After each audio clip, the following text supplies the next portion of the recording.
underneath the mask, Bernard Hopkins. Obey my commands at all times. Keep it nice, clean, and professional. Touch him up. Good luck to both of you. Shade him on the scorecards. And Pavlik is a very active fighter who says that he will get to Hopkins than done. Right at this stage right now, when Kelly comes in, Bernard is... Good left hook to the body by Hopkins. He's concerned about the jab, the left hook, as you can see. Just as was the case against Calzaghe in round one. Better defensive fighter as I've known than it looks to be 2 in 7s. But he has never been that great with... Pavlik simply hasn't gotten a chance. And there, he gets in his right hand. And again, he moves away. Pavlik misses with the right hand. Lands a little left hook. But he did win the first. Good left hook by Hopkins there. And for second round. 2 punches at a time. Pavlik so far has been pretty much relegated to 1 punch at a time. And again, just doing as he does that. Good jab by Hopkins there. And Pavlik's opportunities to find Hopkins have been few and far between. And Pavlik's legs are stiffened by a Hopkins uppercut. And Hopkins thinks that he momentarily has him, and he comes forward on the attack. And he comes forward looking for more. This is why I said Hopkins again beats him to the punch. Bernard is getting a little bit more respect. Well, Elbow trade, and Pavlik gets in a left hook. Here you see Bernard land a left hook where he made the body motion as if he was going to throw a jab.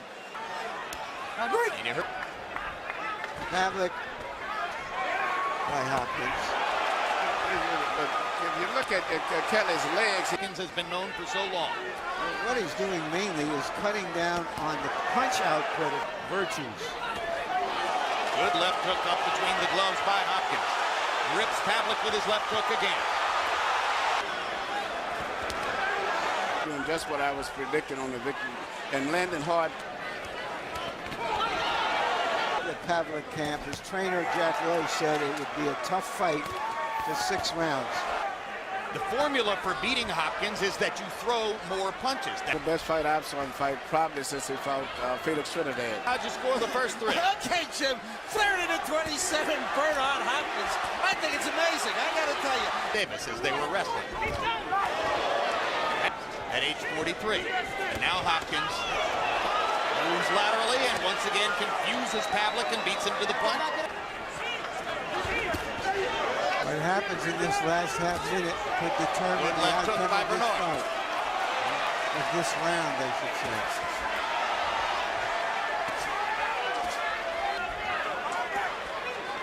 Regardless of who lands, Hopkins is likely to win. Pavlik has to outwork Hopkins. Basically said, keep it up. Pressure on Toto. But any tall guys coming in on a short gap where you can tie up and control. Pavlik hasn't even landed a solid body shot. Good right hand by Hopkins. And the left hook by Bernard as well. That he's unable to mount the offense he wants.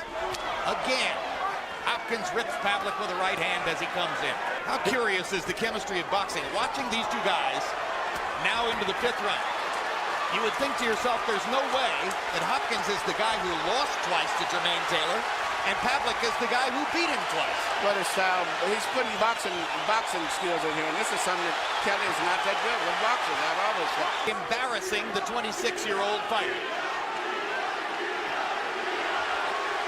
And the crowd is chanting, B-Hop, B-Hop, B-Hop. Big shot, but maybe his most effective body blow yet. As Hopkins' legs begin to slow. Another body shot by Pavlik. Hopkins' legs are beginning to slow. You know, even though Kelly is known as a puncher, Hopkins has gone over 9 rounds 24 times. And if they both get tired, Bernard may have those natural experiences. I'll bring hope to the hopeless, and I'll show that injustice can be reversed in America. Hopkins has a grandiose idea of what his place is. So it doesn't have the power, but much more difficult to time, much better speed. In 12 rounds against Joe. Yep, and I haven't saw him get hit with a solid punch yet. I think he won the first 6 rounds also. 6-0, 60-54, Bernard Hopkins. He slowed up noticeably in rounds 5 and 6. Hopkins. I have a 5-1. I gave the last round to Pavlik. Well, by CompuBox numbers, raised his fist at the end. He's starting to get more of a tempo that he likes. And Bernard clearly is trying to move away more often. Just going to have to throw caution to the wind. He didn't do it. Hopkins steps in and rips him with a left hook. Bernard is having a picnic in that now. And mentally, he's getting recharged now. He still has the faster hands. Yep. He still dominates the center of the ring. He's still ripping Pavlik in combination and putting him on the defensive. Crowd loves it. At least the Hopkins element does. The Youngstown people are in shock. What a show by Hopkins, and another good left hook. And Hopkins almost made us laugh yesterday when he told us that he was going to knock Kelly Pavlik out, but nobody's laughing now. Now, he has to worry about his last 3 rounds that he doesn't possibly get knocked out himself. Well, the good news for Pavlik is he's starting to land his jab. Not with any big impact. Shoulder roll. But he's not his head making it. just for good measure, as if it isn't enough for Hopkins to have won every round. Now he gets an extra point on the scorecard. And still see this fighter fighting this type of a fight. Yeah. If Bernard Hopkins could continue to throw more punches than Kelly Pavlik has continued throughout the fight, he's been able to do it. Hopkins is also more accurate, more effective. Other than that, Kelly's in pretty good shape. In large part because Calzaghe and you're right, Larry. And, you know, he still has pretty fair punching power. And you never know what can happen as the fight goes on. But right now, it's all Bernard. And the 2 wins over Jermaine Taylor. And the huge knockout over Gary Lockett. Well, so you're saying we're just discovering what his weakness is, and there aren't many guys That's exactly what I'm out saying, there who Larry. could do that. Don't forget again, he's fighting at 10 pounds over. To make an excuse for him, it's just the reality. An idle defense with Arthur Abraham, because Abraham chose to keep his belt by fighting a European. He takes a point from Hopkins for holding, and he never wants Hopkins. I mean, give me a break, guys. I'm sick of watching referees in this fight. We're into the last 3 rounds of the fight.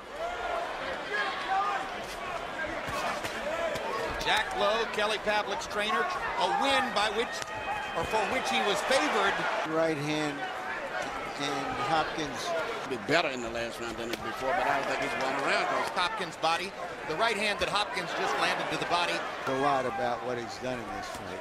From the standpoint of youth over Michael Moore, November 5, 1994, to gain the legitimate championship. Well, if Calzaghe wins that fight, He's going to have problems after this fight. Oh, I don't think it's true. Because him, but he's a great experience there for people that have got Leon Tabb and a lot of experience there. Then you look at Jack Lowe is doing everything he can. And they've been outgunned. a clean fight in every way. just took off the clock, so to say, by some other little short punches. Because he figured Kelly has to have a little loop room.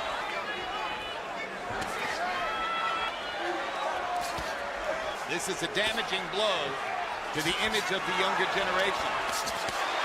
Pavlik gets ripped by a right hand, staggered in the center of the ring. Question is, can Pavlik make it to the finish line? Get him and it's fought for 4-12 rounds in a fight. He was a big underdog, youth, everything. Unbelievable. Look at the difference in hand speed. Already playing with house money. No risk there. He says he invests conservatively the way he fights. But literally, like you hear someone say that Bernard knocks someone out in the first round. He said, I don't do things like that. He said, I fight safety. I take my time.